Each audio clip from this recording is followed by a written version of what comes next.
New Girl. If you do that one more time, I'm gonna break your faces in. It's the cult comedy about a single girl surrounded by too many guys. No, shut up! For Virgin TV creator Liz Meriwether, her own life provided much of the inspiration. Shut up! It's my mom! I made some decisions that may have involved alcohol. I think networks are a little afraid of characters that are a little broken. You said broken, so let's go down to you, Jake. Absolutely. Keep it together. Don't let the booze do the talking.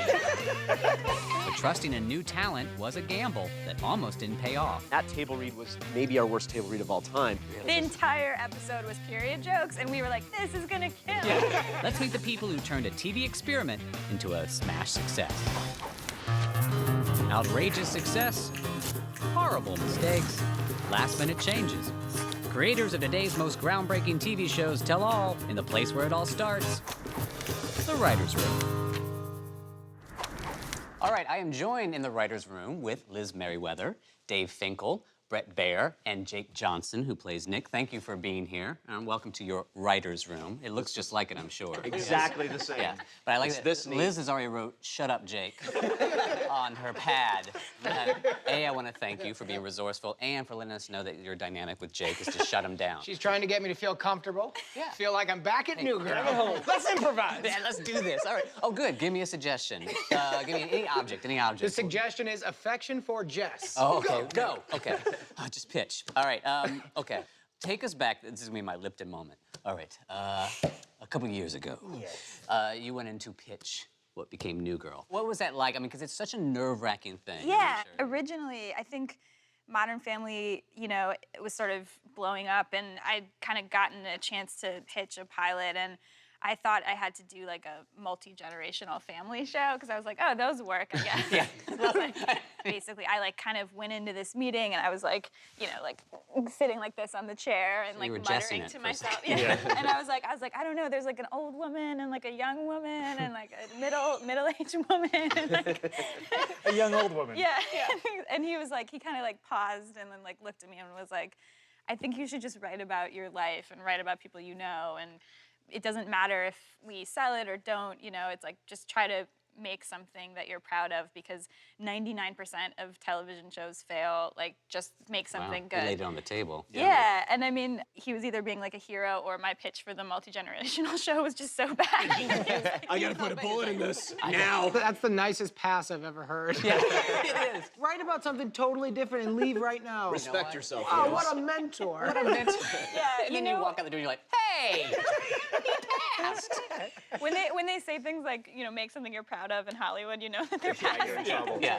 But no, I mean, and so then I just sort of, I went and kind of worked on, you know, a show about myself and some of my guy friends. And yeah, they bought it in the room. And I then like, it's always that moment where you're like, yes. And then you're like, oh God, I have to write it. And then I wrote the pilot and it was crazy and kind of a mess in the way that I write things sort of without structure. I was coming from theater and film and I'd never been on a TV writing staff before and, you know, let alone sort of had to run it, and I didn't know what to do, and I was like, there's a room full of people that want to help me, but I was like, no. I was like, I got this. But it didn't come from like anything of just, I'm used to writing alone. I'm used to kind of the process of like taking it myself, going away, and like, you know, writing it, and you just can't, you can maybe do that on cable, but network, I mean, we did 25 episodes this year, and it got to the point midway through this season where I was just like, I'm not making these scripts better by taking them and, you know, going away by myself. And I kind of opened up and like allowed the TV writing process that's been working for years and years and years to work, and it really helped. And for me, like as a showrunner, the moment when I had very little to do with a really good draft was the best part for me, because I was like, oh, suddenly I've like kind of gotten these people kind of understand the show, and they're making it so much better than I could, and that was, you know, a victory of like, I didn't do this, and this is great, and this is better than what I could have done, and like that's like, to me, that's the great part about writing for television, is like two minds are better than one. And Liz had a cool idea, I thought, which was that like that Jess's character was what would usually be the side character on a show or in a movie, and moving that to the front position. And I think networks are a little afraid of characters that are a little broken, which is like the essence of our show. Yes, which is great. That actually comes, you know, this is great. This is a great segue, because you said broken. So let's go down to you, Jake. Absolutely. Keep it together. Don't let the booze do the talking. Shoot. Right on. Good. We're working well together. What stuck out to you reading this pilot? It was really early. I'd worked with Liz. He was the first person that I emailed the script to, actually. Yeah, we but- did No Strings Attached together. Right. Yeah, I mean, I knew that I definitely wanted to work with him, and we'd had such a great time. He's so collaborative and great. I love actors that want to be part of the creation sort of process and not just people kind of punching a clock and coming in. He texts me late night ideas for Nick all the time, and it's like And they end up on the show. Yeah, they totally end up on the show. Like the characters. Honestly, the percentage is so low. I was going to ask. We're trying to be kind. This is a great place for us to really get real about Let's it. do this. And if we didn't like some of Jake's suggestions, This is a we weird can intervention. Is that why they asked me at a writer's room? Let's shut the Oh, cameras this off. is the Let's do whole this. thing. This is the whole thing. Yeah. You This have is to not stop a real pitching. This isn't in a studio. I was wondering why my mom and my dad and my brother are doing the cameras. Yeah. My sister did makeup. Damn it. Yes. Going back to Liz for a quick second, the thing about Liz that is really great, and I realized it on No Strings, apart from her writing being good, is that she really is collaborative. So everybody on our show, even guest stars coming in, she's not the kind of creator who says like, you will do this. Right. You'll do the script and you'll do it her way, but she wants people to have ideas. And then really what they do, all of them, is kind of the best moment wins. Yeah. So it's not an ego process. If it was funnier on page, then we're not using the improv. If it's always funny, it's just whatever works. It doesn't the way it matter works in how the it writer's gets room. Yeah, too, we bring in the writer's assistants, the PAs, anyone who's got just sort of stuff, they're Which welcome is to a come way in. of just me not doing my time. But there is something nice about the looseness, and it definitely comes across in the episodes. This is one of those shows, we know that there's a huge fan base, people connect with these characters, and they are vocal about these characters. Is that intimidating? Because I think people sometimes think that's my best friend. But it's also cool. I mean, you're Yeah. also like, I mean, it feels exciting that people get that, you know, they're Deep inside diving it. in so much. And Yeah. I get a lot of, you know, a certain character, oh, that person is me, or like that person is my friend, which is like a good, you know, it feels like, okay, so we're still connecting with people, which is good. Now, you talk about, like, it's obviously a very big community feel. Do you guys find yourself, especially when you're in the writer's room or from the actors, do some of your personal stories or personal ideas or things that happen to you fall into many almost of the all of scripts? them. Honesty, I think, is important for our show. Like having it feel like it's grounded in some real thing is, you know, where our show, you know, lives, I guess. And we're always having kind of tonal conversations. Is this too broad? Are we just doing this joke for joke's Because sake? we laugh. Yeah, yes. and kind of Crap get on up you. and like, I'll just like rip everything. Feel free if you want I'll just freak you out feel free to and be rip like, any of this to "This show isn't us. working!" And then I throw it, and then I walk out. And I love it when it's it's super really- dramatic. Yeah. But I have an idea, then it's really calm again. But in that process, do we ever think that, you know, because you're pulling from your lives, you're pulling, you know, you tell some story that might be about someone else or a family member, do you ever have, as a writer, or even if you shared that story, that moment of like, I wonder how they'll feel about this? Oh, yeah. Completely. We've had, I think we've had several writers on staff have to go home to their wives and go, so, are you cool? Because we already shot it. It's on television tonight. It airs tonight. on it. Yeah, we have this, we did this Halloween episode where we were looking for, we needed a terrible Halloween costume for Winston's girlfriend, Shelby. Oh, Donna yeah. Carey, one of our writers, his wife, used to go as raining cats and dogs. She was wearing like a queen outfit with stuffed animals attached to the cape. Every year. Like, Every year. Wait, it was a repeat. Every single year. Solid It's like, jokes. just got to get the cape out of the closet every Halloween. And It's nice to have a go-to. She made a deal with Donick that we could do the story as long as she got the professional cats and dogs, raining cats and dogs costume when we were done. We had a professional costumer. Oh my, that's fantastic. An Yes. upgraded. Oh, raining yeah. cats So in and a way, dogs. he was sort of making a deal with the devil because it was like Right. we were putting it on the show, but now forever, it's like she's Yeah. gonna be You raining. may cats have and my dogs. story, but bring me my costume. Coming up, romance the new girl way. We wanted it to be messy. Like, things happen at such a breakneck pace. Do it. And I was like, wait, we're kissing now? Welcome back to the writer's room. New girl. Then, Dave and Brett, you guys came to the party at what point? We'd worked with Liz like 5 years ago in another pilot that didn't go, and then we were finishing up It on. was an Artie Lang vehicle Yes. called Uncle Artie.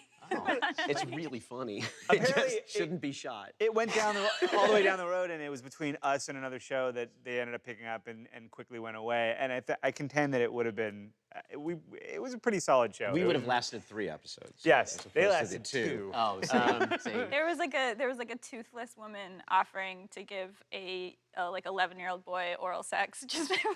She wore. Wait, is that, was in wait, is that in the pilot? Yeah. Is that the A story? B story, or is that a runner? That's They were writing it for ABC Family at the time. Exactly. We knew what market we She wanted did have to her be. teeth on a librarian chain that she took out of her. Yeah. Oh, see, that's respectable. They met him in a racetrack. It makes sense in context. Surprisingly, Fox didn't shoot that. Yeah.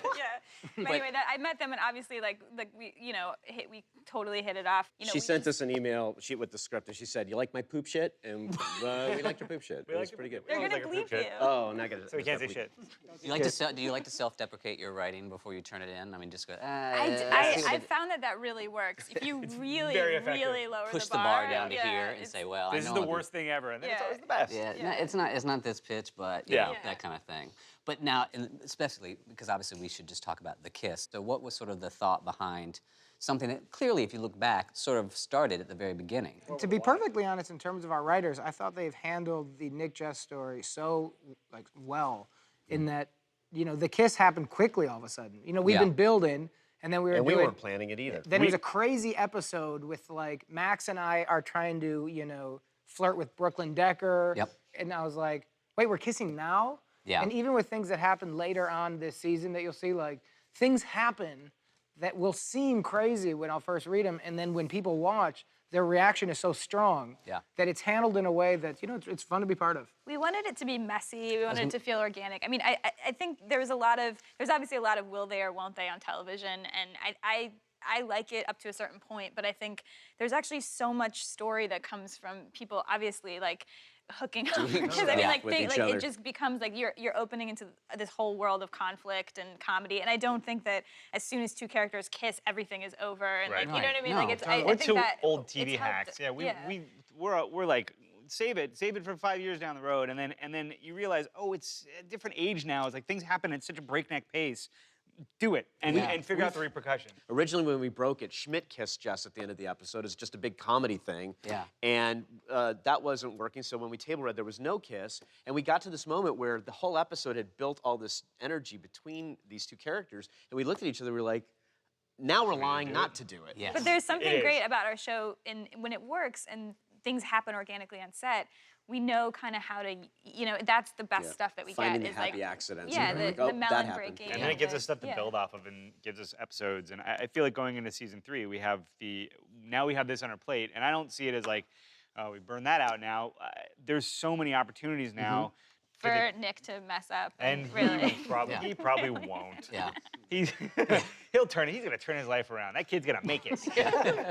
Let me ask you, I'm gonna go back in the sort of the writer's room bit, because sometimes someone says something or tells a story that might be true, and you're just like, that's really horrible. Well, it's funny because there were 2 or 3 things. There was a story that Dave pitched about water. Watsu. It's like this water massage. Water massaging, yes. Which became an aspect of that. Then there was Jake's idea that he texted us the first season about talking to the man in the park. And then that table read was maybe our worst table read of all time. It was the worst table read of all time because our idea was that all of the guys in the house thought that they got their period with Jess. So the entire episode was period jokes, and we were like, this is gonna kill. It did we not. get to the table. It doesn't go well. We found the just line. silence, We found just silent. It's like a bunch of hey, I got cramps. It's just terrible. That's a good place to start. We all know what we're thinking. I think we all know where we're going with this. But after you're done sort of throwing up down the front of your shirt with panic that you've had a bad table read, we've said that a lot of times what happens is when you have a problem come up like that where you're like, we're screwed. Yeah. It's like all hands on deck. Yeah. Everybody puts their energy into making it good, like now.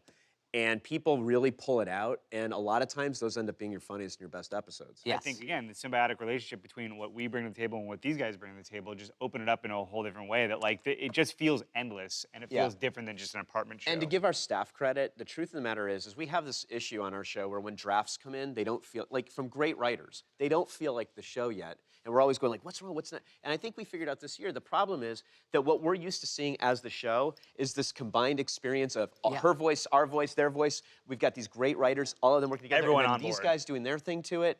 So when you get a piece of paper with one person's kind of like, here's my episode, you're kind of like, what's missing? And it's like, it is that kind of group contribution. Our show does not live on the page. No. So you'll get the drafts just aren't, they don't feel like the show, which is it's like a crazy, frustrating experience. Which is another great thing. Our editor, Steve Welch, and his team is paramount important to the writing on the show as well. I mean, we really are a show and a lot of single camera shows might tell you this, but our show definitely is built in post. And all of the different work that they do, all of the matching performances, and then somebody puts it together, and it's like another draft of the show. Coming up, what happens when I ask one of TV's best writers to ad-lib? Liz has writer's block about an object. This is what it's like, I'm We're telling you. literally screwed. Welcome back to the writer's room with the creators of New Girl.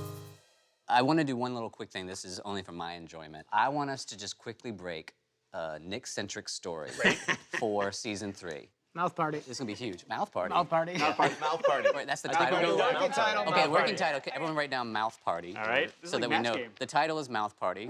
Liz is gonna write down. No, not right away. This is No, really You scary. write down any object. Any object. Oh, okay, all right. And then once you write down a great location where we know at least a scene has to take place, you know. And then what do we want to give? Just make up one line of dialogue that we have to fit in. Okay. Okay. I'm really stressed out right now. Like I never been so more stressed out. He has to write down a place. I got to write down a whole line of dialogue. And for Nick, without telling us, write down a weird thing that happened to you. Okay. Okay. I got my line. Okay, great. I'm working. Nothing. Liz has writer's block about an object. This is what it's like, I'm We're telling you. literally screwed. This You should might just go be- tear down the board because is that's like- all we're gonna get from you. Rorschach. Okay, well, Brett, give us what we have so far. Oh, okay, so this is my line of dialogue for Nick. Okay. It's, if you want that to happen, Winston, you're gonna have to take off that mustache. Great. So we know Winston gets a mustache. So have what, the object. what was the object? Superhero cape. Okay, superhero cape has something to do with this storyline. And I have Ohio-themed restaurant, preferably Toledo. And then what's a person? So there's a homeless-looking guy who hangs out at the bar named Sid. Yes. He's got a big beard. He was there when Nick tried to sell the porta potty. Okay.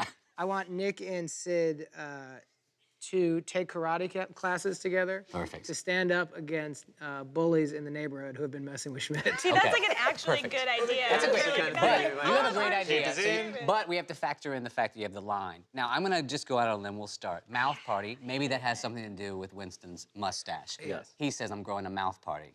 Okay. And he goes, what's, I like that. That's and then you go, nice. what's a mouth party? It's a mustache. It's very clear what it is, and he pronounces every word wrong. Yes, yes. So, A mouth party. mustache. A mouth party exists.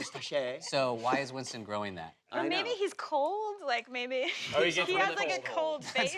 Because he didn't pay the heating bill. Right. It's like more of a face sweater. So Yeah. he's a face sweater. We've forgotten something important.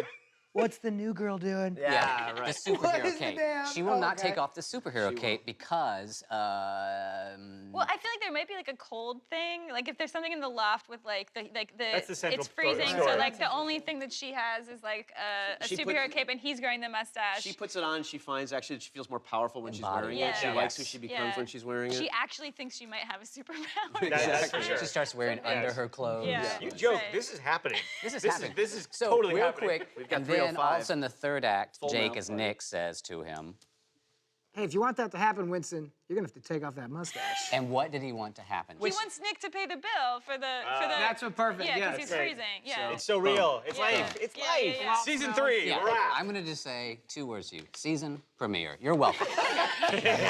Coming up, some secrets revealed. I went home with a guy. And you won't believe what happened next. Welcome back to the Writer's Room and Entertainment Weekly's The Last Word. We are joined now by Jess Cagle from Entertainment Weekly. Welcome, Jess. Hey, you for thank joining you. our Thank you discussion. guys for coming. Yeah, I'm gonna throw it to you. I wanted to follow up on the parts of your real life that make it onto the show. I would love to hear a specific thing that one of you brought to the table that ended up on the show, and then how it developed, what it ultimately became on the air. Okay. We can do that. Mine's like super embarrassing. Go for it. That's perfect. The then. more embarrassing, the better. Yeah. I had this night in New York. I was, you know, I went home with a guy. I made some decisions. gentleman. I made some gentleman, yeah. decisions that may have involved alcohol. I ended up like, And a mouth party, perhaps. there may have been a mouth party with 2 people invited. And anyway. Well, you and another person, not multiple guests in the mouth. Really regretting this. No, this sounds like a good penthouse forum, and you won't believe what happened next. Name and address with I'm actually getting into this in a different way. No. I'm like, hey, stop talking. Yeah. Shut up. Let her Go on. So yeah, it was tell 2 the other people. story. So it was kind of after the fact, and he was like, "Oh man, Katie, that was great." And, I was old enough where that just had never happened to me, and I was like, "Whoa!" And then I had this moment where I really wanted to just go with it. I really wanted to just create this alter ego of Katie. He had heard 30% of what I said, so he was like, "You're Katie, you're a freelance journalist." When I kind of reacted to it, and I was like, I kind of wanted to go with that. I wanted to be like, yeah, I'm trying to get my stuff into magazines, and I was born Catherine, but I decided to go with Katie. I had this whole thing, and I kind of, it was also just so humiliating and a weird moment. But in those kind of low points, I think I take them to the writer's room, because it's kind of where you act out your demons, and then that became that episode Katie, where she was creates this alter ego for herself of Katie. And now that guy and I are getting married. No. And he still thinks you're Katie. Yeah, he still thinks my name is Katie. So don't tell. Joke's on him. Anyway. Well, I want to thank everyone, Jess, for joining us, and thank you all for being part of the Writers' Room. Best of luck with season 3. We need it. We look forward to it. Yeah, we need it. Yeah. Well, apparently, because you can't even think of an object. So we have mouth party though. We have mouth party, so we got our season premiere. So Jake, for more of for more of the Writers' Room, all right, go to SundanceChannel.com. I am Jim Rash, and we'll see you next time inside the Writers' Room. And now let's all pretend like we got into a big fight. I'm telling you. You are. What's the matter with you? Why would you? I'm out of here. Get out of here. Exactly.